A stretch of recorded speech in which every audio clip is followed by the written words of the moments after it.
Have been concerned about the possibility that CO2 that's being injected deep in the ground may be rising up to the surface. They've seen some changes in their land, and so we want to respond to their concerns. They hired their own consultant to do a study, and the consultant found in this area particularly a relatively high concentration of CO2, about 11%. The Kerrs had their press release, at which time the news that there was a potential leak went literally around the world. That, juxtaposed by the PTRC report that said that there was no evidence of a leak, left basically the public with a little bit of concern. They didn't really know what had happened out here. And so in order to restore some of that confidence, we decided that an independent review was warranted. The fact of the matter is that the geologic storage of carbon dioxide and even its capture is a really new technology. It's a really new technique.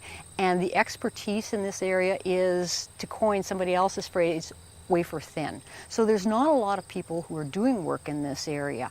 And the University of Texas at Austin is just one of those areas. Matter of fact, we first learned about them at an IEA GHG mitigation meeting in Germany last year. So there's very few people that are doing this.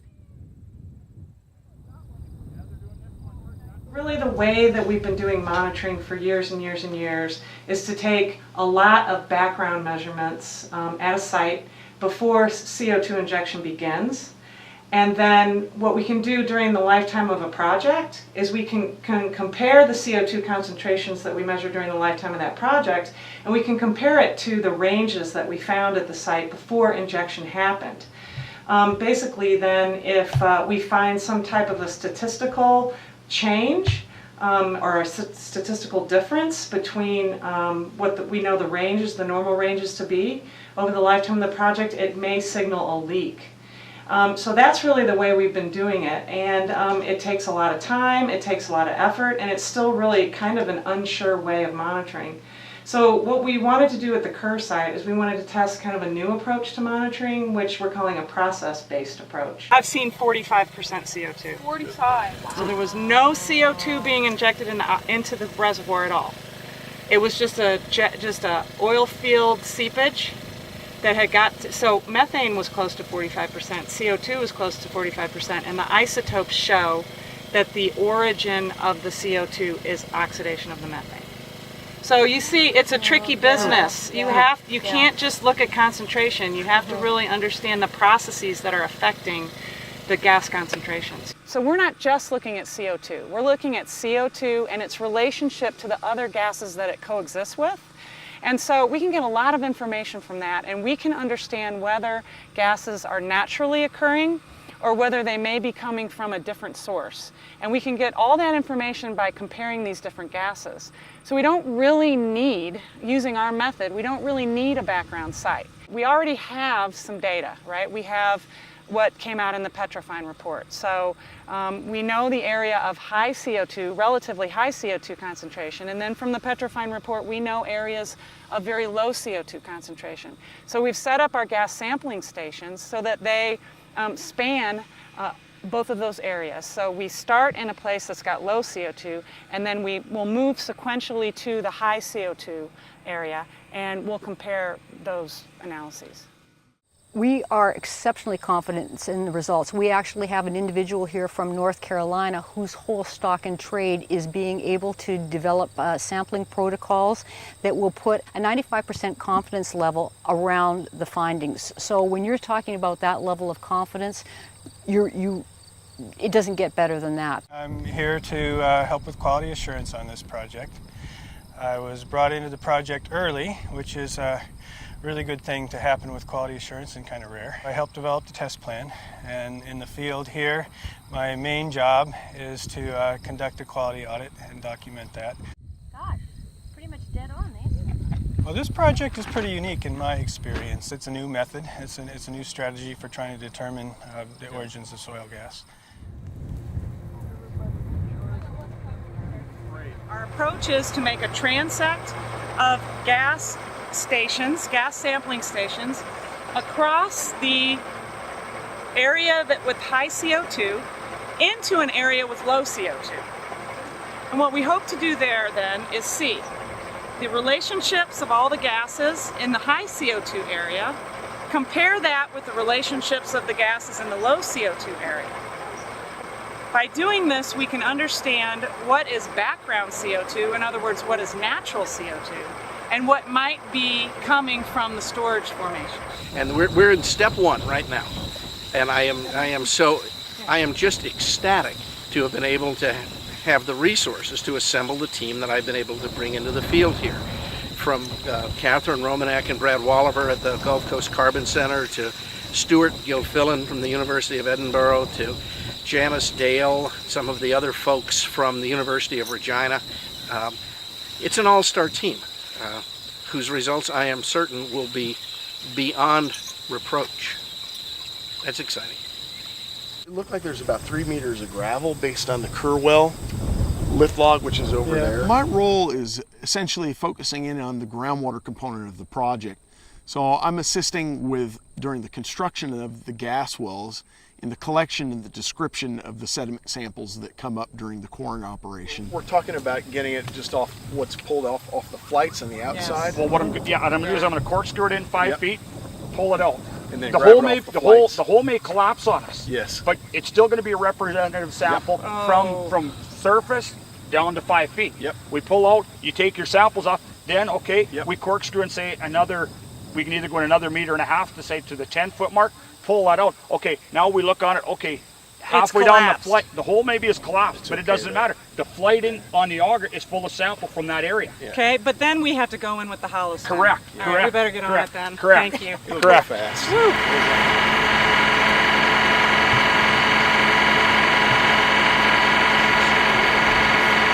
What we're going to do is we're going to drill a borehole. So it's about 3 inches in diameter, 3 to 5 inches in diameter. We collect the sediment samples off the flights of the auger, and we put them into little plastic cups for storage and for later analysis. And then we also take a portion of that sample and do a visual classification in the field. So we're primarily looking at, well, okay, is it sands and gravels that could have high permeability that might allow gas and also water to flow through it, or is it a low permeability material such as a silt and clay? Check it out. So that might work for you. Well, that works totally. That's great. So that almost looks like you've gone through a low permeability zone into a sand. And that would be consistent even with like a B, where you've got things precipitating out and moving around. I was asked to come along as a consultant with my professional geoscientist background and also my understanding of the landscape and surfaces and the soils. So I'm hoping that I'm helping everyone out by talking a little bit about the evolution of this surface and the origin of the sands and the clays and the silts and the soils that we're finding as we're drilling and taking the water and the air samples. Ice proximal, or you could have ice flows doing that and dropping it, or even wind. And the one other thing that we're doing that's kind of interesting is we're able to get a water level off of the open borehole after it's constructed. So we'll be able to have a profile of the potentiometric surface the whole way along the transect, without having to do installation of an actual groundwater monitoring well. So that's one of the benefits of using this technique without having the mud.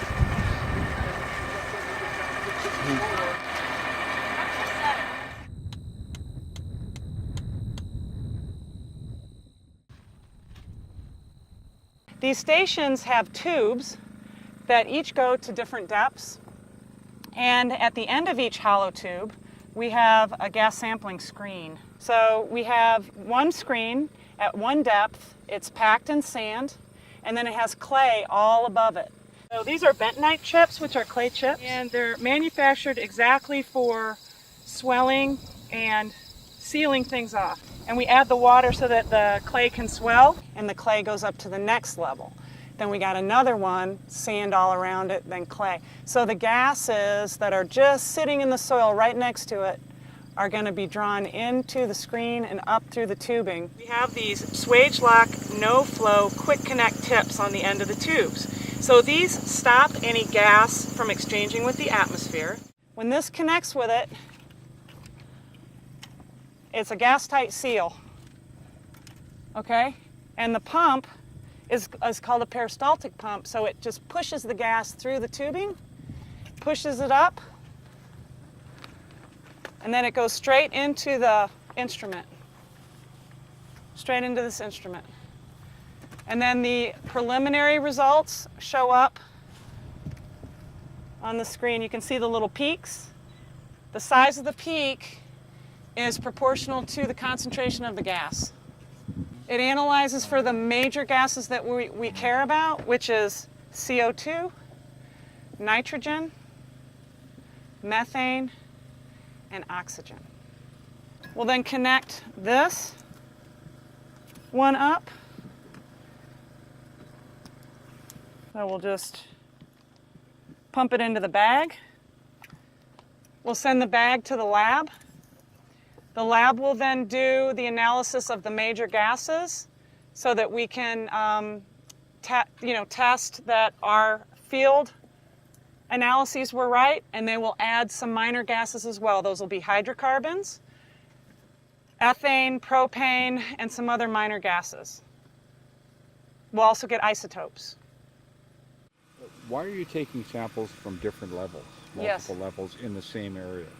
Well, if you take it from one level, you can basically understand a map view, a surface view of the gas distribution.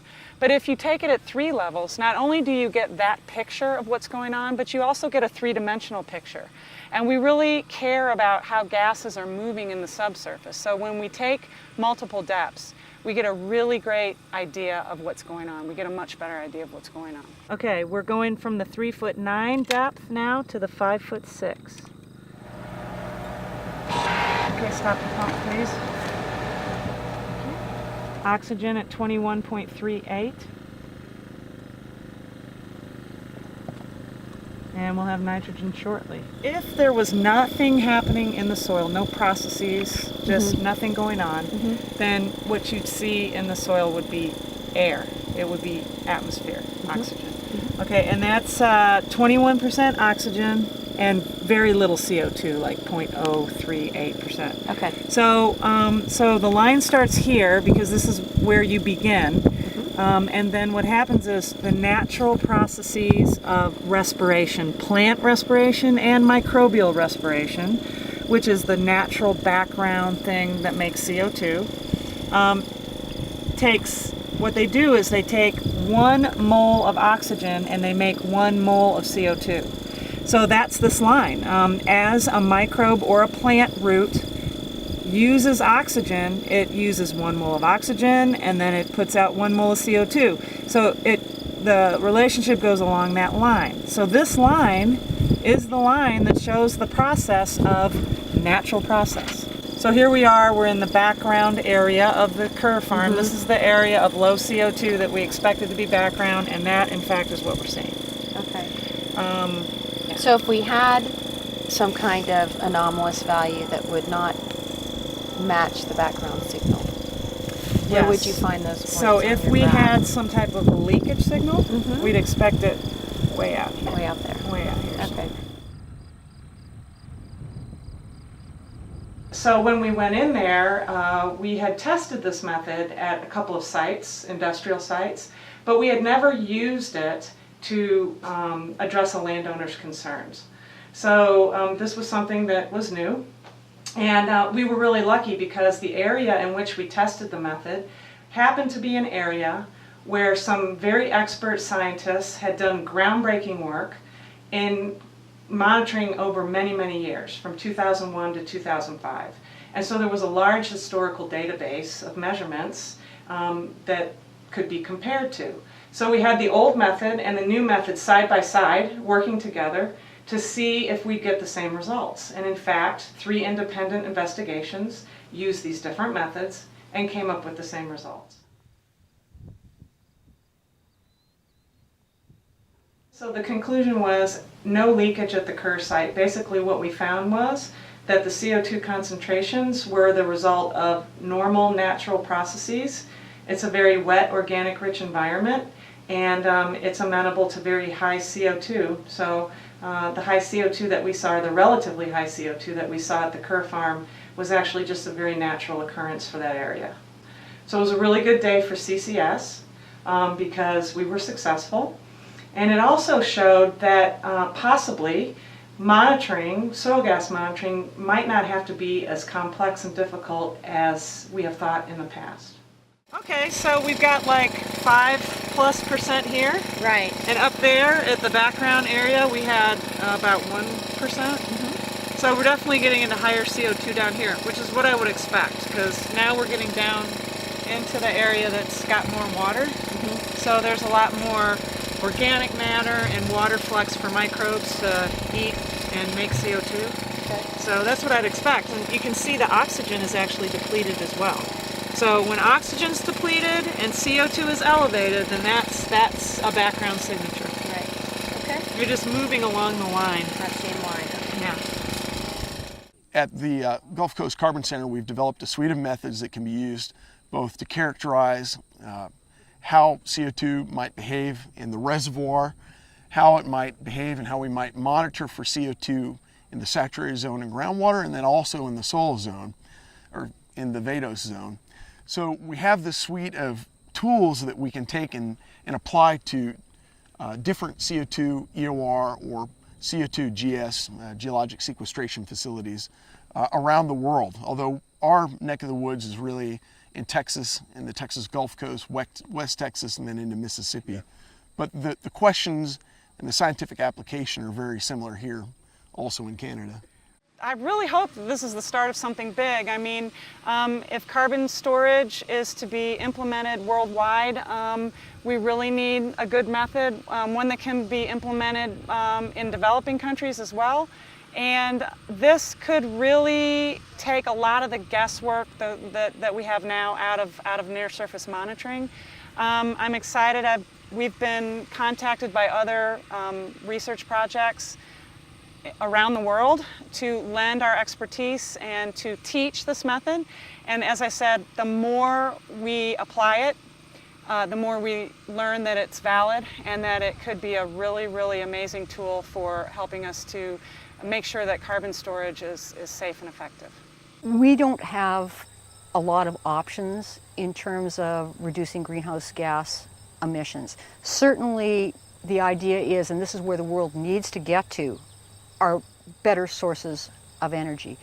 But for the time being, we're going to be reliant on hydrocarbons. And so there has to be some method to make sure that the emissions from burning those hydrocarbons over the next 20, 30, maybe even 50 years is as safe as possible, keeps the amount of emissions down into the atmosphere.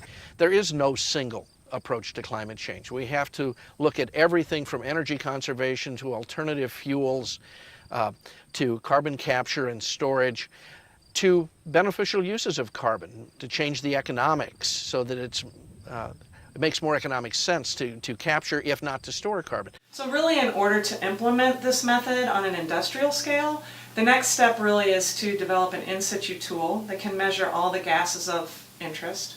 One that industry could basically put out in whatever area they want to monitor. It can take data continuously, can telemetry that data to your computer where they can then see the results 24/7 and can really keep an eye on things. In addition, we're starting to test the method in groundwater, and we have preliminary results that suggest that this type of method could also be used to monitor groundwater. And the corollary to that is, if we can do it in groundwater, we can probably do it in a marine environment as well. So hopefully the application of this type of a method can be very widespread and applied in an array of environments.